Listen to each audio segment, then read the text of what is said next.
Hello, how are you? Hope you're good. Today we're here for the March wrap-up. So without further ado, let's just get into that. The first thing that I read in the month of March was this volume of Avatar comics collection, and this one is Smoke and Shadow. So the comic collections are taking place after the Avatar show ends, so if you haven't watched the show yet, you should probably not read this because it might not make a lot of sense, or at the very least you're not gonna appreciate everything that is in here. This particular issue deals with this frightening kids fairy tale type of thing or myth coming alive in the city, and then the team needs to sort of figure out what is happening. As always, the illustrations are extremely beautiful.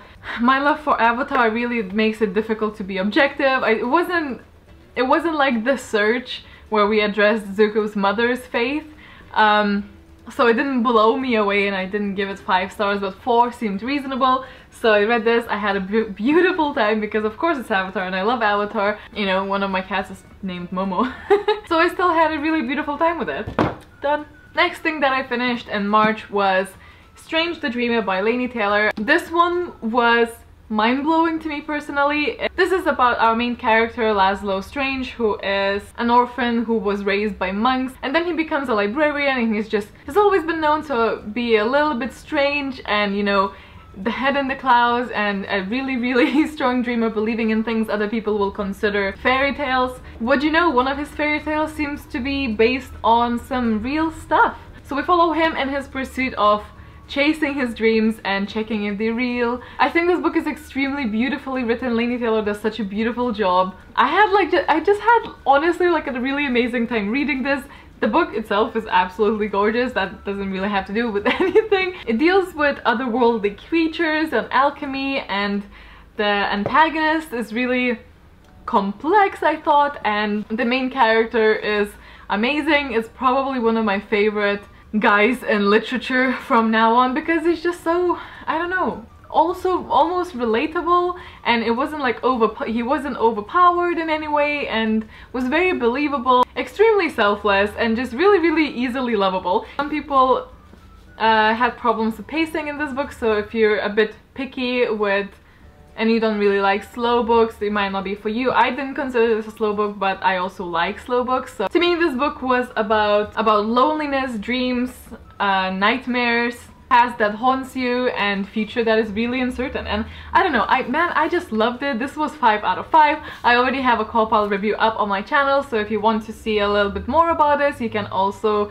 go ahead and check that out. I really strongly recommend this to anybody who likes high fantasy. Then of course I read the book in the jar that was set for March, and that was The Hate You Give. At the point that you're watching this, the book diary is probably coming the following day.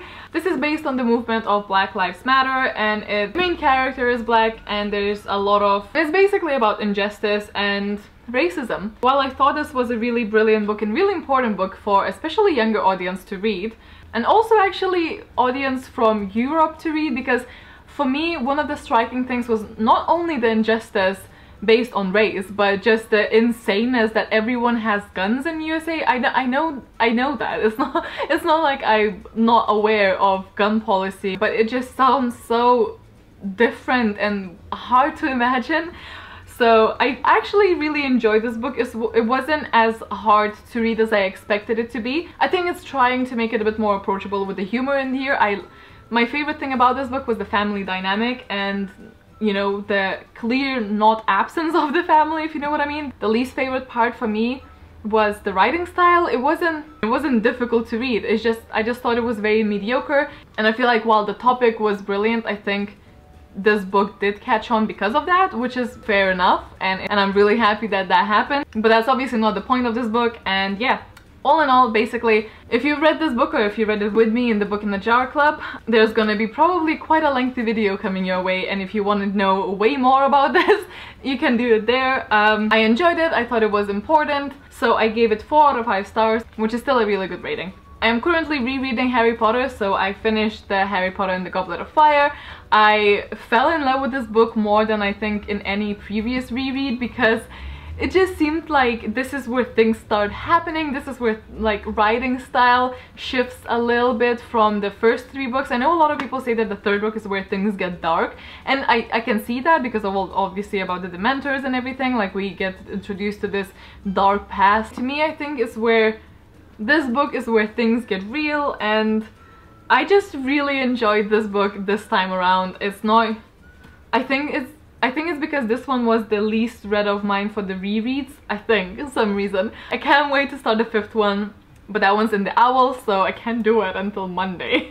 And the last book that I'm almost finished with is Obsidio by Amy Kaufman and Jay Kristoff. And I might finish this today if I have enough time, but I will definitely finish it before the Owl readathon starts. So I'm gonna count this here because I only have 114 pages left, so I'm right here. Obsidio is the 3rd and final book in the Illuminae Files series.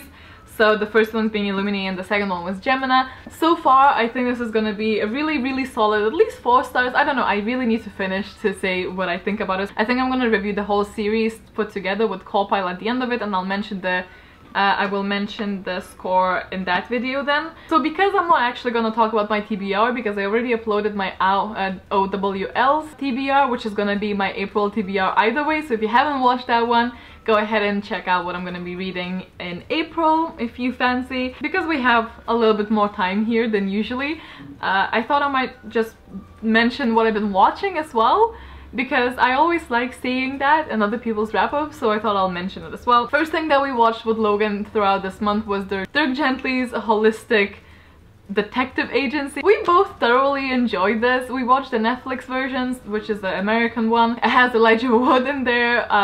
It's one of those like seriously ridiculous kind of things. It's actually based on the book by the same name that's written by Douglas Adams, who is the same person who wrote The Hitchhiker's Guide to the Galaxy. So if you like that kind of like really weird, eccentric, I think hilarious type of stories, I think you would really enjoy that show as well. If I would have to rate it, I would definitely give it at least 4.5 out of 5. We watched everything that's available on Netflix at the moment, which I think is 2 seasons, I think. And it was really cool. Then one evening I sort of like browsed and randomly stumbled across Feed, and then I messaged a friend asking if he wanted to watch it with me, and then we watched it. And this is a little bit of a bizarre movie. It's about a girl who loses her twin brother and then starts sort of seeing him again through what seems to be her eating disorder, and it's a really interesting take on it. I don't think that it was possibly done as nicely or as impactful as it could have been. I can't say that it blew my mind, but it was definitely interesting, and I enjoyed the take on eating disorder because it was all about the control more than anything, which I thought was quite nicely pointed out. I'd say it's probably 3.5 or something like that out of 5. This is really weird. I never really thought about rating movies before. Then by myself, I just continued watching Jessica Jones season 2 because that was released in March. I'm now finished with at least everything that's on Netflix at the moment, which I think is also the end or like at least the middle of the season. I can't remember, but everything that's there. I really enjoyed the first season, and I really continue to enjoy Jessica Jones' second season. It's again probably 4.5-ish. It's one of the Netflix originals plus Marvels, so you know, it's like a superhero thing but a bit more complex than that. It's not quite vigilante, it's not quite superhero, it's just people with powers they didn't ask for. And then me and Logan started watching the season 4, is it season 4 of iZombie? We only watched a few episodes at the beginning of it. It's still releasing it as like I think every week. I go back and forth about iZombie.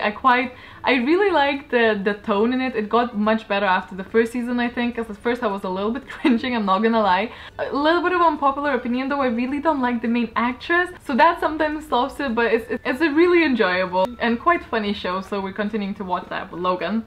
And something that I watched just before March, but I want to mention, was Castlevania. That's an anime style show, also on Netflix. Basically most of the things that I watch are on Netflix. And it's basically about this Dracula persona who loses his wife to the villagers and then like promises the wrath upon this town city place. There's only 4 episodes now on there, but I really liked it. It was extremely well made. I'm not sure if, again, I know people are picky with calling things anime if it's not done in Japan and I do think that it's probably American based, but it's really good. I really recommend it if you're looking for a new one. And yesterday I sort of started B for Beginning, I think that's what it's called, and I watched the first episode while straightening my hair thing, because I had to do my hair and I couldn't properly watch it. I didn't really understand what is going on, so I'm gonna come back to it because it looked really, because I liked the style and it looked really beautiful. Like some scenes like just looked beautiful and interesting, so I want to come back to that one. So yeah, I think that's everything that I have to tell you about March. As I said, my TBR is already uploaded if you want to check that out. Let me know what was the best thing that you read in March as well down below in the comments. Chat to me as always, that's my favorite part, is when you guys respond to me. Anyway, thank you so much for watching. I hope you have a wonderful day and a wonderful reading month in April, and I will see you next time. Bye!